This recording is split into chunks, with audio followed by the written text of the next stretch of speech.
Curso de Educación Especial, Pedagogía Curativa. 10ª Conferencia. Dornach, 5 de julio de 1924. Para empezar, voy a hacer algunas observaciones sobre los casos que ustedes me presentaron en Lauenstein. En primer lugar, quisiera hablar de aquel muchacho que tienen ustedes de 16 años de edad y cuya deficiencia se manifiesta esencialmente en que no puede penetrar la organización física con su yo y con su cuerpo astral. Lo recibieron a una edad relativamente tardía. ¿No es cierto que antes no estaba con ustedes, que llegó cuando tenía 16 años? De ahí que sea un caso con antecedentes claramente desarrollados. Si se hubiera tratado al niño anteriormente, de forma que sencillamente pudiera haber sentido los principios de la pedagogía Waldorf, es decir, el principio de autoridad entre el cambio de intención y la pubertad, y hubiera sido conducido bajo constante observación hacia aquellas cosas que le interesaban, si luego, partiendo de esas cosas que le interesaban, se hubiera podido ampliar su campo de interés, si se le hubiera aplicado a esa edad un suave tratamiento con plomo, este muchacho tendría hoy otro nivel anímico, pues el joven tiene interés tal y como lo muestra claramente. Tiene también una determinada destreza, pero ustedes han visto en las pruebas que se le hicieron cómo es la situación.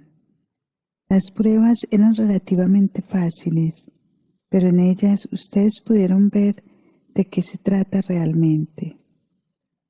Le puse al muchacho una facilísima tarea matemática, una resta para hacerla según el método que se emplea en la pedagogía Waldorf. Es decir, le pregunté, ¿qué es lo que hay que quitar de un número para que resulte otro determinado? Es decir, no como se hace habitualmente, que se da un minuendo y un sustraendo, sino que se da el minuendo y el resto, y hay que buscar el sustraendo. Este procedimiento se implica especialmente en la condición de la vida anímica, a la vez que contribuye mucho más a su desarrollo que si se hace al contrario. Ustedes vieron que el muchacho pudo resolver el problema, pero no al instante. Después de haberle dicho que tenía que estar resuelto en 1 hora y media, apareció completamente satisfecho por haberlo conseguido. Tuvo a su disposición 1 hora y media y volvió contento de haber resuelto la tarea. Con ello, vieron ustedes claramente que el muchacho podía hacerlo. Todos los miembros de su organismo se pusieron a ello. Solo que necesita un gran espacio temporal para llevarlo a cabo.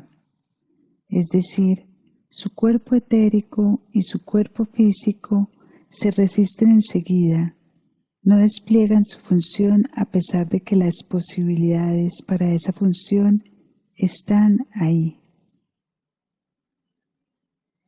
Cuando se sigue la secuencia de cómo se suceden los intereses en el muchacho, se ve que estos se quedan en la organización cefálica. No pueden descender al resto de la organización.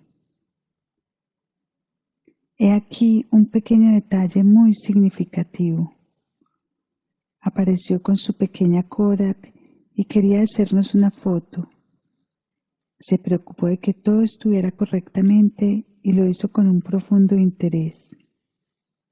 Luego intenté decirle que hiciera otra foto, que nos sacara otra vez, pero para ello hubiera sido necesario que fuera a buscar otro carrete, que su interés se extendiera más allá de lo que yacía en su cercanía inmediata.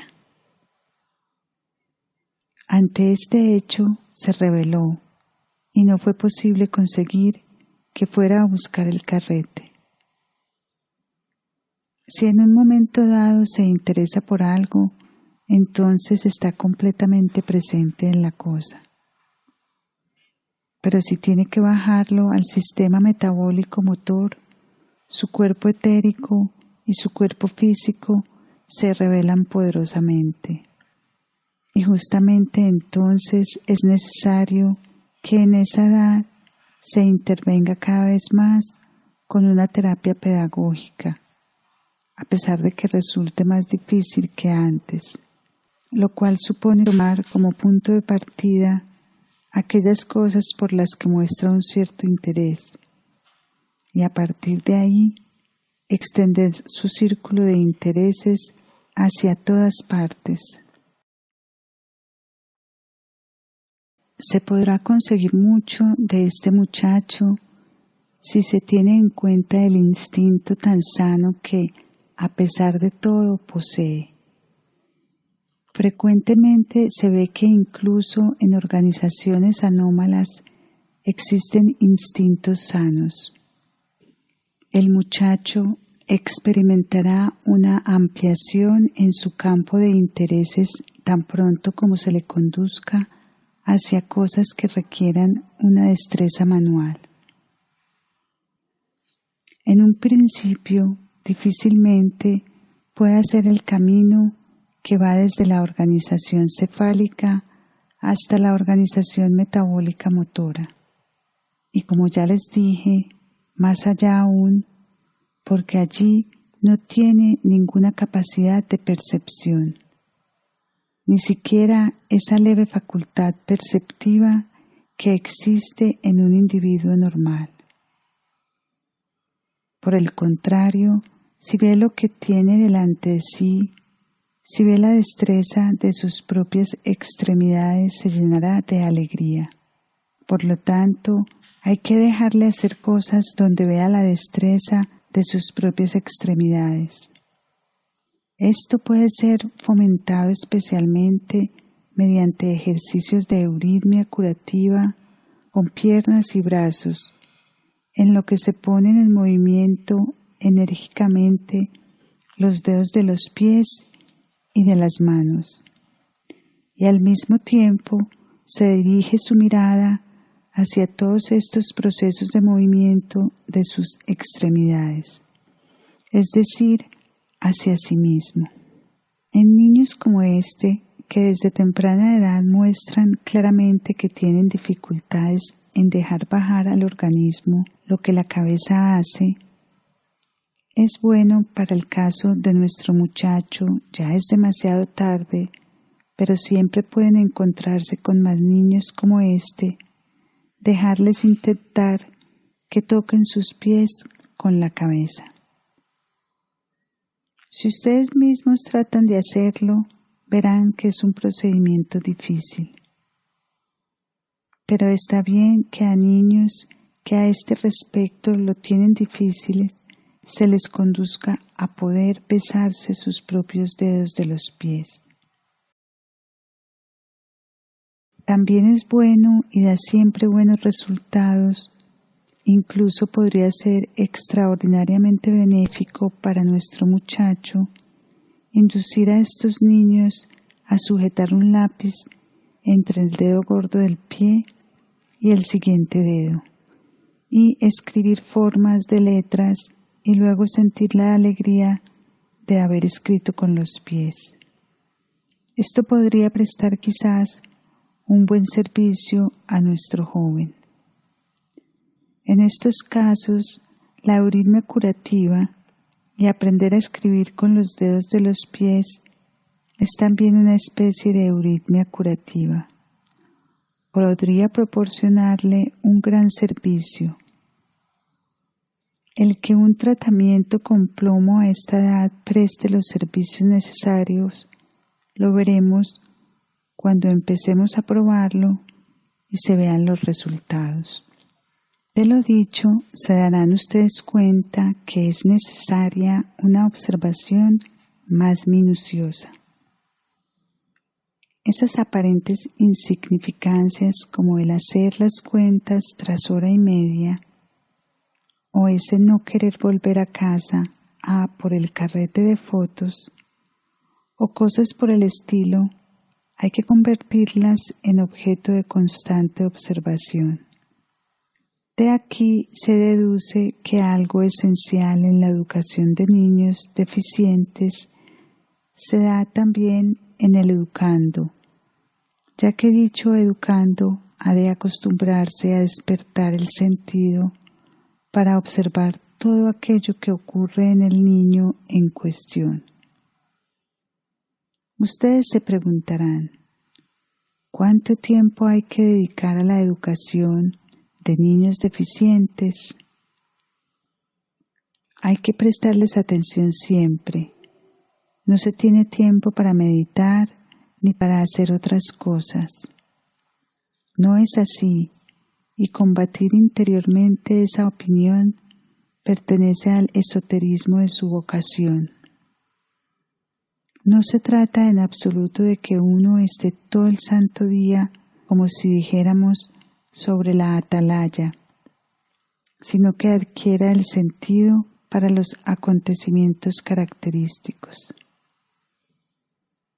Tal vez aquel que ha aprendido a observar a un número determinado de niños pueda en poco tiempo, quizás en 5 o 10 minutos, calar en un niño si aplica correctamente su mirada. No se trata de cuánto tiempo ocupo para estas cosas, sino con qué profundidad me uno a ello interiormente. Precisamente en las profesiones en que prevalece lo espiritual, se podrá ahorrar mucho tiempo si se toma en cuenta que hay que vincularse real e interiormente con los fenómenos. Había también otro muchacho, un caso típico, un muchacho epiléptico de 15 años. Ustedes han visto aquí un caso típico como el de este muchacho, solo que este último vuelve a ser unos años más mayor que el de ustedes. Se trata de tener en cuenta la dificultad que se presenta en este muchacho debido a que está en la transición hacia la pubertad. No se le castró.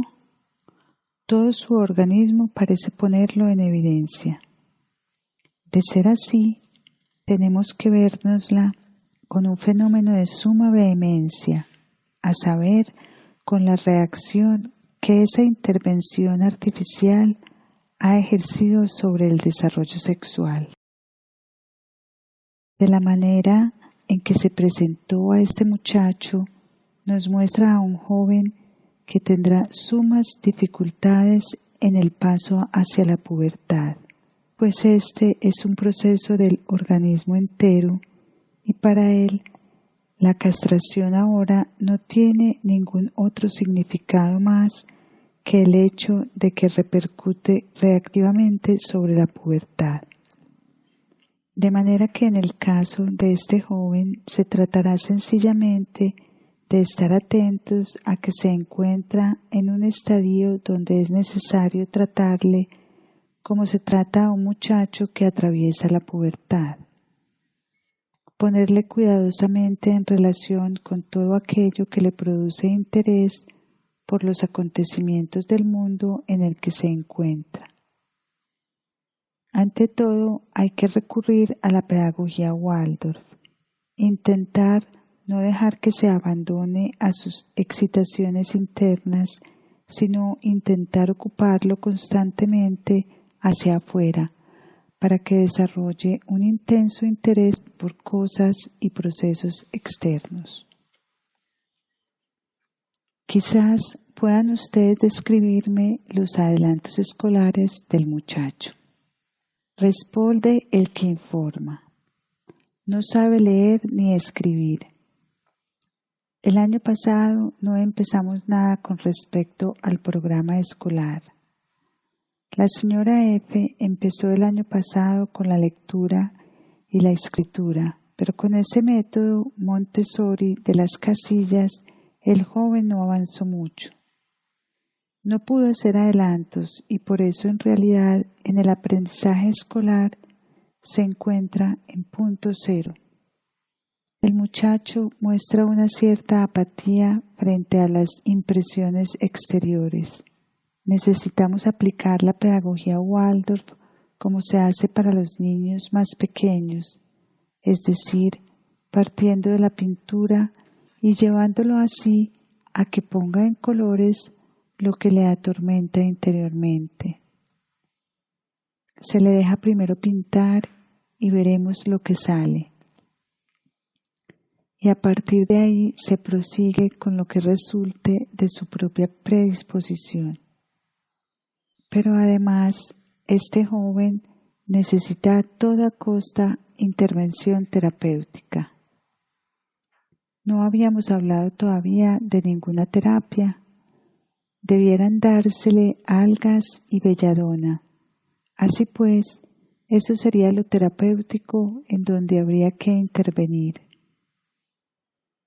En cuanto a su esencia, ustedes pueden comprender lo de las inyecciones de algas, pero conviene que mediten profundamente sobre estas cosas porque habrán de aplicarlas para otros casos según su propio criterio.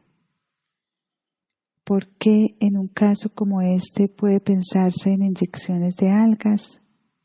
Las algas son plantas que ni tienen configurada fuertemente la formación de las raíces, ni tienen configurada fuertemente la formación de las flores. En realidad, flor y raíz se aproximan conjuntamente, y lo principal es la organización herbaria propiamente que desde sí mismo genera todo lo demás. Predomina la hoja de manera que es una planta que no tiene una relación intensa con la tierra. Por otra parte, tampoco tiene una relación intensa con el cosmos exterior, sino que mantiene una relación con todo lo que sucede en los elementos acuosos y aéreos, es decir, con lo que sucede directamente sobre la superficie de la tierra. Algas y hongos son plantas completamente sumergidas en la interacción entre aire y elemento acuoso. Ahora bien, lo peculiar es que estas plantas tienen una fuerte atracción hacia las diminutas cantidades de azufre extendidas hoy en día por todas partes, tanto en lo acuoso como en el aire.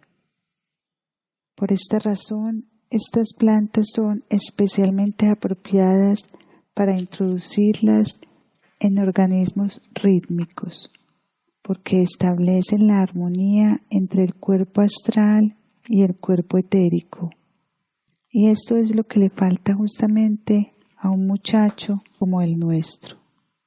Nos damos cuenta de que cuando se trata de un trastorno en el que la organización del yo absorbe demasiado al cuerpo astral y no lo deja penetrar en el cuerpo etérico, hay que recurrir más a los hongos, a las algas, que se acercan más a las plantas comunes. Se recurrirá cuando el cuerpo físico y el cuerpo etérico se nieguen a dejar entrar al cuerpo astral. Cuando la disarmonía se produzca porque el impedimento venga del cuerpo etérico, no donde exista una preponderante atracción de la organización del yo, sino donde la especial resistencia venga del cuerpo etérico. Luego había una niña. ¿Podrían describirla según las indicaciones que les di? El que informa. Vi a la niña una sola vez. Tenía los labios hinchados.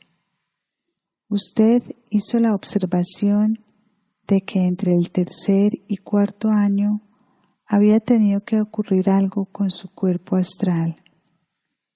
que tuvo que tener un fuerte picor y escozor. La madre nos confirmó más tarde que había tenido fiebre alta y habían aparecido picores. Para la terapia se recomendó nicotina por vía rectal y si esto no ayudaba, inyecciones de nicotina. Tiene 15 años. Tenemos una niña de 15 años que muestra claramente que la organización astral ha intervenido de forma poco intensa en la totalidad del organismo. El tipo de la niña lo acusa.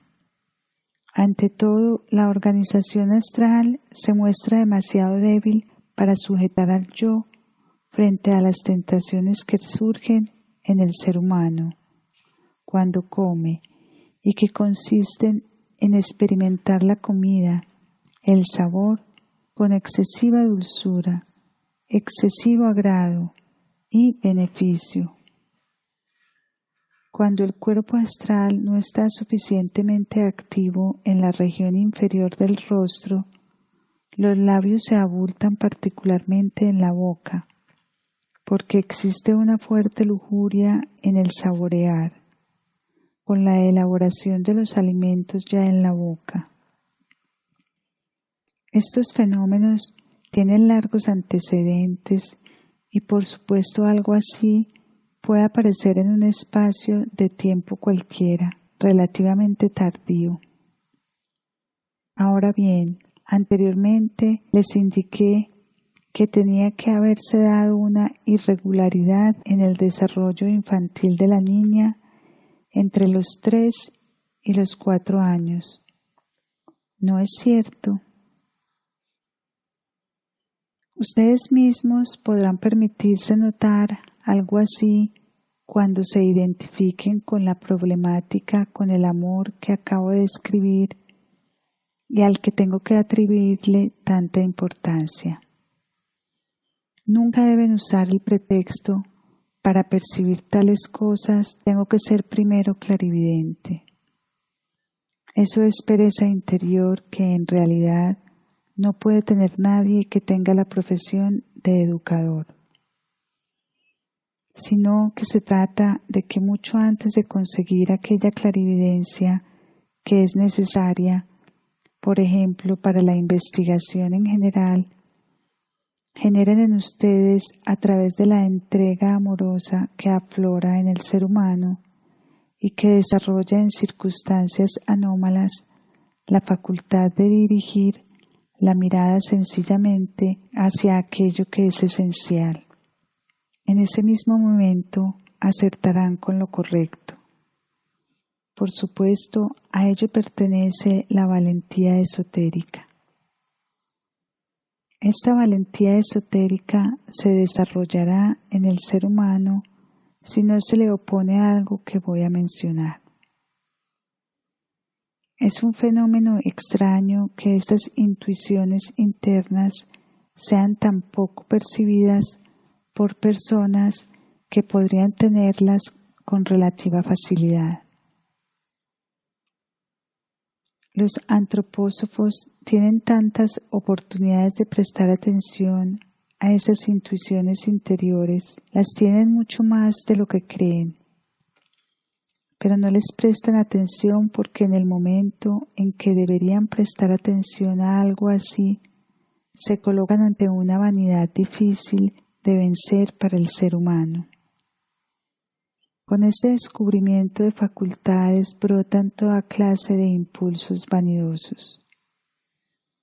Entre todas las características de nuestra época, tal y como les describí ayer, en otras ocasiones, observamos la inmensa propensión de la humanidad moderna hacia la vanidad. Enfocamos aquí algo que tienen que tener en cuenta especialmente aquellos que, procedentes de la juventud actual, y a ellos pertenecen ustedes, se dedican a una de esas grandes profesiones como las que han de surgir y han de actuar regenerando de nuevo a la humanidad. Realmente no hablo con malentendimiento o incomprensión sobre el actual movimiento juvenil, sino desde una comprensión real, cuando digo lo siguiente: el movimiento juvenil actual es una necesidad, es algo extraordinariamente significativo, algo también interesante en alto grado para las personas mayores sensatas. Así pues, no debe decirse ni la más mínima cosa contra el movimiento juvenil. Tampoco debe decirse nada contra el hecho de que la vieja generación tenga tan poca disposición para comprender el movimiento juvenil actual y que precisamente por eso muchas cosas hayan fracasado, porque se las toma con muy poca seriedad, porque apenas se las acepta. Pero por otra parte, si el movimiento juvenil trata de asir concretamente determinadas tareas, ha de tener en cuenta su propia juventud. Por supuesto que las personas que tienen experiencia en dichas cosas han de llamar la atención sobre esto. La juventud ha de tener en cuenta algo que es extremadamente grave para todo lo que debe resultar de dicho movimiento juvenil. Ha de tener en cuenta la vanidad. La vanidad existe por todas partes en los fundamentos del movimiento juvenil, menos por impertinencia que por aquella razón que la hace precisamente necesaria. Debido a que la voluntad necesita un fuerte despliegue de capacidades internas, provoca que la vanidad aflore en gran medida, sencillamente a través de influencias arimánicas. Durante mi vida he podido observar a muchas personas prometedoras de distintas edades. Me ha sido posible observar de una manera totalmente íntima alguna manifestación en este campo, pero se podía ver que con la llegada de la era que seguía al Kali Yuga, la vanidad, no solo para la juventud, pero ahora nos interesa solo esa forma específica que aflora en la juventud, brotaba con especial fortaleza e impedía a la juventud misma desarrollar la cualidad que reside precisamente en el ser joven de hoy en día. De ahí el fenómeno que aparece tan a menudo, hablar en general de misiones, de grandes tareas, pero sin la más mínima inclinación a abordar las pequeñas cosas específicas que se necesitan para ello. En el futuro se necesitará lo que antaño en un terrible, extremadamente filisteo, pero desde una cierta intuición se llamó la devoción a lo pequeño. Esto es precisamente lo que la juventud tendría que adquirir. Ella disfruta demasiado con las abstracciones y es lo que la arrastra con ímpetu hacia la vanidad. Piensen en la dificultad que existe en ellos e introdúzcalo en el contenido de sus anhelos esotéricos. Dense cuenta de lo inmensa que es esa dificultad. El que aspira a decir algo a otra persona desde su visión intuitiva, las cosas no son evidentes y lo que el aficionado dice es normalmente erróneo respecto a los niños deficientes. Se trata de mirar a través de lo que justamente está ante nosotros. Necesita algo para poder hacerlo. Necesita decirse a sí mismo de una forma enérgica y llena de valor. No solo momentáneamente, sino como permanente contenido cualitativo de su conciencia. Yo puedo. Si lo dicen ustedes sin vanidad, incluso con abnegación, con superación de las cosas que se proponen en contra, si se lo repiten una y otra vez, no simplemente sintiéndolo, entonces verán cuántas cosas saben. precisamente en esa dirección. Es decir, no buscar en cavilaciones ni hilando ideas lo que se debe desarrollar, sino buscar en esa constante y valiente conciencia que se desarrolla sencillamente a través de la manera más fácil del mundo. Dicho con una imagen, rescatando de su alma lo que está cubierto de una suciedad enorme, de lodo y de turba. Por lo general, los seres humanos no consiguen nada en el campo de la pedagogía porque nunca han hecho viva en sí seriamente una verdad. Esta consiste en que por la noche vivan en la conciencia. En mí está Dios. En mí está Dios o el Espíritu Divino o como quieran llamarlo, pero no parlotearlo teóricamente.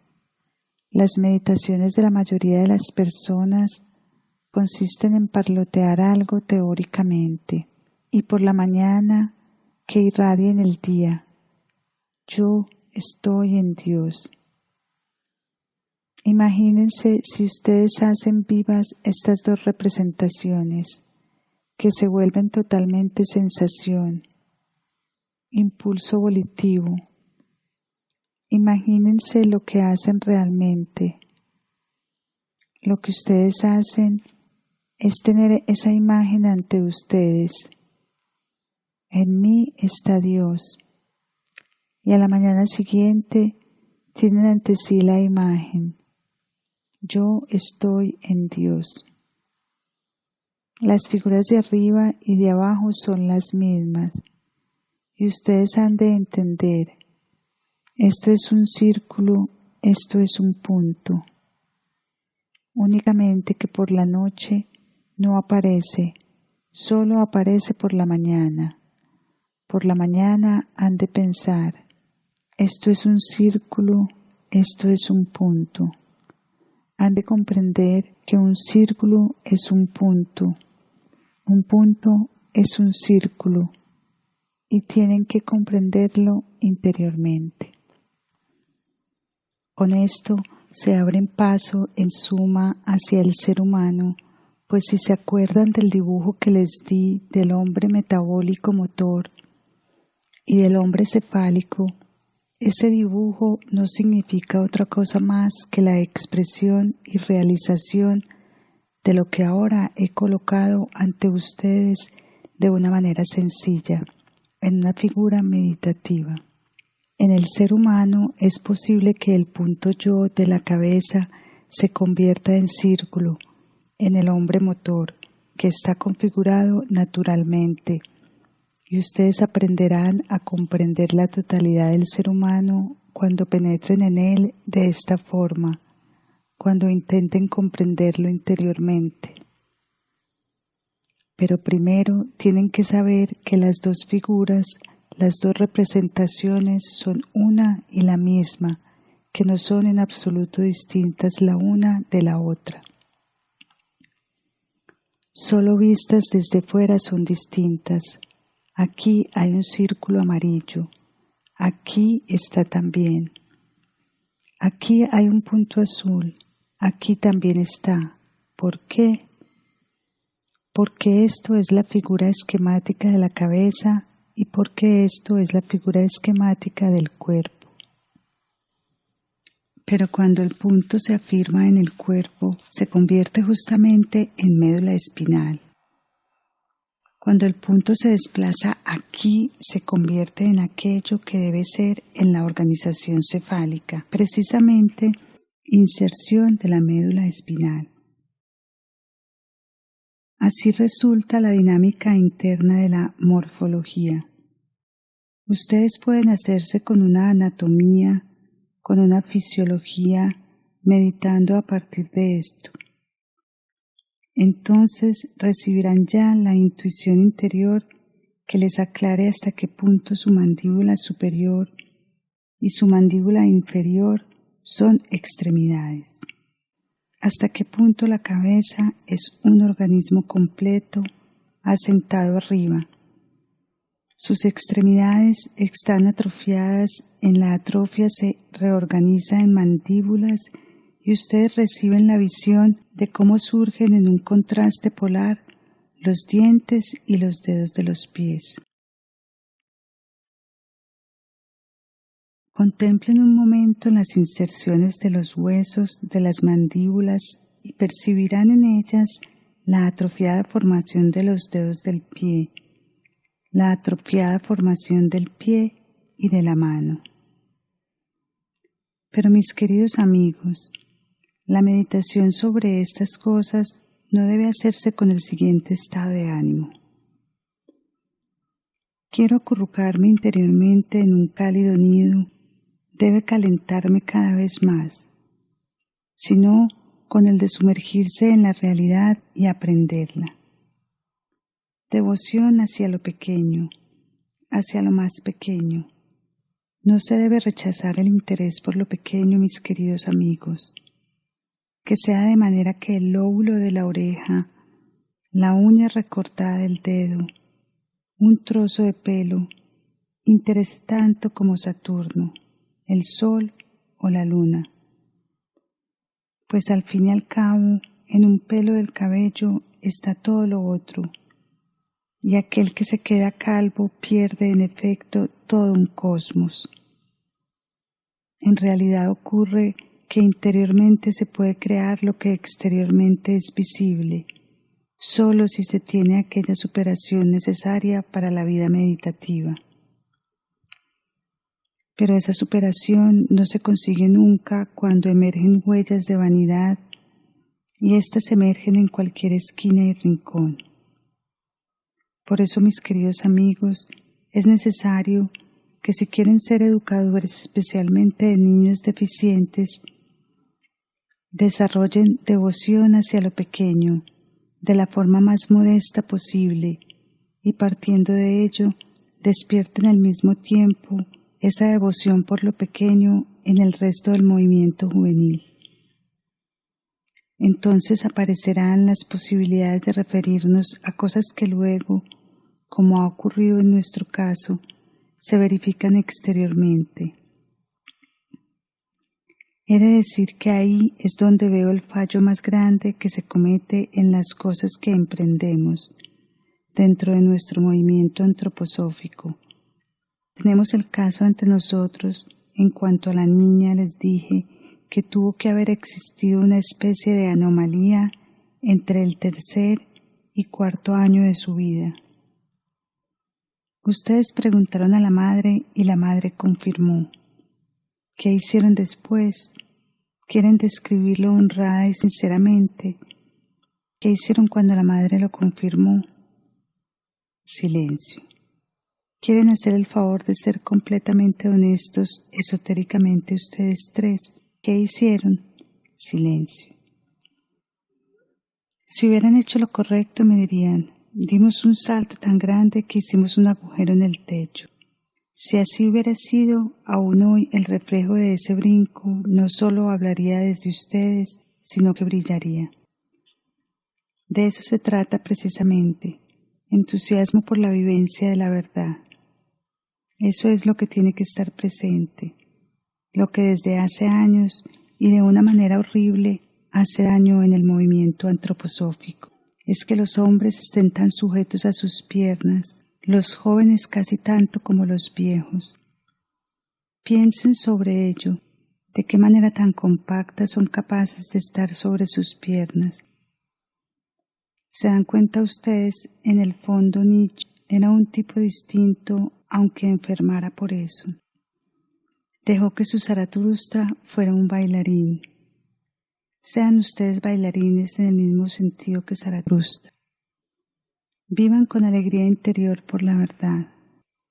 No hay nada más encantador que la vivencia de la verdad. Es un esoterismo mucho más importante y esencial que el que anda por ahí con esas caras largas. Esa vivencia interior de la verdad es lo que tiene que preceder con mucho a todo el resto de insistencias persuasorias sobre una misión. En la niña de nuestro caso, entre los 3 y los 4 años, se presentó una fiebre oculta. También se llama así en la medicina, conservando en este caso su terminología antigua. Cuando un médico no sabe de dónde proviene la fiebre, la denomina fiebre oculta. Esta fiebre oculta apareció porque existía una debilidad determinada en ese espacio de tiempo entre los 3 y los 4 años. Era una debilidad especial del cuerpo astral. El cuerpo físico y el cuerpo etérico reaccionaron y esta debilidad se desarrolló con demasiada fuerza. El cuerpo astral ya no podía seguir. De ahí que para esa niña sea muy necesario que se sepa en primer lugar, con 3 años aparece una extraña atrofia, un encogimiento espasmódico del cuerpo astral. Tengo que ayudarle. Hay que ayudarle ordenadamente y esto puede hacerse de manera pedagógica, agilizando su interés. Describan ahora cómo fue la enseñanza escolar con esta niña. Dice el informante: no tendremos a la niña en el instituto, vendrá solo para el tratamiento. Estuve en la escuela de rehabilitación hasta los 16 años. Sabe leer y escribir y hacer cálculos con números hasta aproximadamente 1000. Aparte de esto no conocemos a la muchacha, solamente vino para la presentación. Se le recomendó tabaco por vía rectal. Habría que tratarla con euritmia curativa. ¿Por qué? Porque como consecuencia de la atrofia del cuerpo astral, se le ha originado una tendencia muy fuerte a la deformación del organismo superior. La chica tiene un aspecto extremadamente brutal porque deforma todo lo que yace en su instrumento de masticación. Precisamente en este caso, el efecto antideformante del jugo de la nicotina, tan cuidadosamente investigado en nuestro Instituto Clínico Terapéutico, puede obrar bien. Se puede ir avanzando lentamente, se le da primero por vía oral y se observa cuidadosamente. Hay que adquirir un buen ojo para ver si el instrumento de masticación comienza a entrar más en el dominio del organismo. Por ahora está casi totalmente fuera del ámbito de lo que la niña acoge con su alma. Está solo almacenado ahí. La niña puede ser tratada con jugo de nicotina por vía oral en una potencia decimal adecuada. Se puede empezar con la 6ª potencia y llegar hasta la 15ª. Pero si los efectos son demasiado débiles, introduciremos el jugo de nicotina en potencias altas en la circulación, de manera que afecte al cuerpo astral directamente a través de la circulación, y se verá que lo que no se consigue por administración interna se consigue por este camino. Pero quizás conviene, tengo que disponerlo más adelante, que se intente el que los efectos que deben mantenerse dentro del cuerpo astral no invadan con demasiada fuerza la organización del yo. Pararlos ante la organización del yo. Esto puede conseguirse mediante baños, aunque sea de vez en cuando, quizás solo una vez por semana, con un leve aditivo de azufre, un leve baño de azufre. Mañana nos ocuparemos de los demás casos pendientes y sentiré una especial satisfacción en ocuparme del interesante fenómeno de las hermanas albinas que se deja estudiar particularmente bien. Tuvimos 2 niñas así, una más mayor de 15 años y su hermanita pequeña. ¿Ha hecho usted por casualidad los horóscopos de estas niñas? Pregunta a la doctora Brett, que le entrega los horóscopos. Esta es la niña mayor. Esta es la más pequeña. ¿Cómo está situado Urano? ¿No ha encontrado usted ninguna constelación especial? Doctora Brett: sí, justo aquí en Urano y Neptuno. Neptuno en oposición con Urano, en el caso de la hermana mayor. Aquí tenemos a estas dos niñas. ¿Ven ustedes? Donde quiera que se vean niños de estos muestran dos manifestaciones principales: el cabello completamente blanquecino y la mala visión con alteración en los ojos. Estas dos manifestaciones son los fenómenos prototípicos. Ya una observación completamente superficial indica que en el caso de los albinos se trata de una organización muy débil frente a la asimilación del hierro, que asimila con enorme facilidad el azufre. Es decir, el hecho consiste en que la organización se opone al hierro, particularmente se opone al hierro en su asimilación en la periferia. Se frena ante la periferia y el azufre es impulsado a esta sobrepasándola, de manera que en la región de la formación del cabello se ve por todas partes el aura de azufre que blanquea el cabello y que le quita su fuerza. Y en la configuración relativamente independiente de los ojos, que incluso embrionalmente se forma desde fuera en el organismo, se ve claramente el aura, sulfurosa, independiente, que literalmente insta a los ojos a empujar a su ser, sacándolo de lo etérico e introduciéndolo en lo astral. En estos niños se ve el ojo arrancado de su cavidad, sin tener en cuenta el cuerpo etérico, recurriendo intensamente al cuerpo astral. Surgen ahora preguntas muy importantes. El ser humano respecto a su formación está, por una parte, en relación con aquellas fuerzas que están en la Tierra y que se nos descubren mediante las sustancias terrestres, y por la otra, está en relación con todo el cosmos. Depende de ambos. Ambos se asientan tanto en la evolución individual kármica como en la corriente hereditaria. Veamos esta última.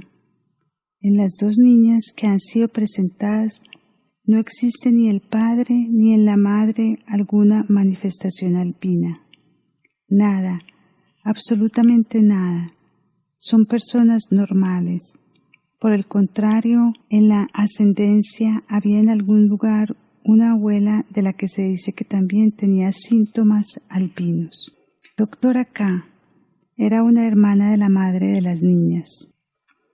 Así pues, una tía. Esta entonces implicitó en la ascendencia. Solo necesitamos detenernos en que la ascendencia quizás existe una inclinación a ello. ¿No me dijo usted aquel día que también había otros niños en Jena que provenían de la región del Sale? Doctora K. 2 niños y un adulto de 32 años, casado. Entre los 3 solo se encuentra un caso donde había un albino en la ascendencia. Se podría decir que la cosa aparece en cierto sentido endémicamente unida al territorio, pero atravesado e interferido de manera totalmente esporádica.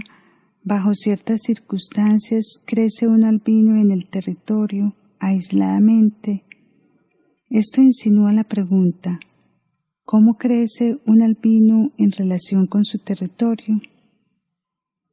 Sabemos que se trata de una sulfuración hacia afuera, de forma que aparecen pequeños infartos de azufre en el aura, en la periferia. Entonces, buscamos en qué lugar del entorno aparece el azufre. Nos encontramos con que en todo el valle de Sale abunda la pirita, sulfuro de hierro. Así pues, tenemos una relación entre azufre y hierro, existiendo de una forma tal que invita a estudiar cómo es el hierro en el entorno, cómo es el azufre en la región, dónde aparecen especialmente las maravillosas piritas en esa región. Esos bellos, finos y dorados cubos de pirita aparecen en la región del Sale.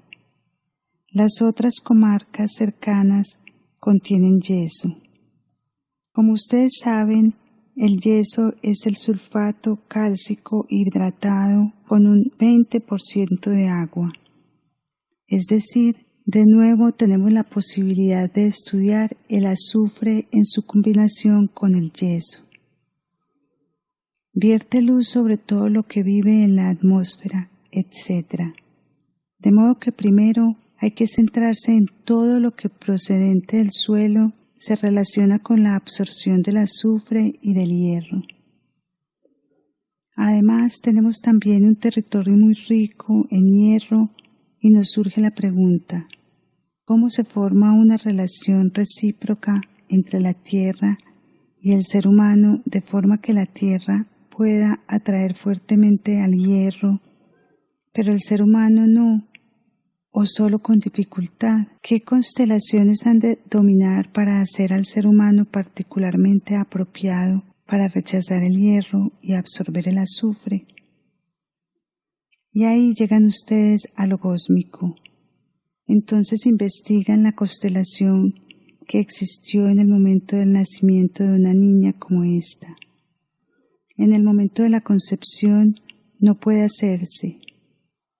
Aparecerá la pregunta de si en estas niñas que nacen como alpinas dominan constelaciones especialmente peculiares que no pueden aflorar en cualquier momento, sino solo esporádicamente. La respuesta no tendremos que buscarla en las indicaciones que resultan de la rotación de los planetas que transcurre rápidamente, sino que las constelaciones habremos de buscarlas en aquellos planetas que necesitan mucho tiempo hasta que dan una vuelta completa, es decir, Saturno y Urano. ¿Ven ustedes cómo se plantean las preguntas en un caso así? Primero hay que tener las preguntas, luego se puede entrar en el caso. Voy a diseñar un sencillo tratamiento aplicando lo que acabo de bosquejar. De ello me ocuparé mañana. Por lo que se me ha dicho esta mañana, ustedes quieren algo distinto a lo que contienen estas conferencias, porque ellas están enfocadas muy fuertemente hacia lo que es la devoción a lo pequeño. Y ustedes necesitan otra cosa. Quisiera complacerles lo más profundamente posible aplicando el nuevo método que he usado con los trabajadores del Geteanum. En aquel momento yo iba preguntando sobre qué querían hablar y dejaba que las conferencias fueran transcurriendo según las preguntas que ellos tenían. Así pues, los temas que ustedes quieran tratar serán propuestos por ustedes mismos hasta un cierto punto. Ahora los trabajadores del Geteanum ya no pueden protestar de que no se les dan conferencias sobre lo que les interesa.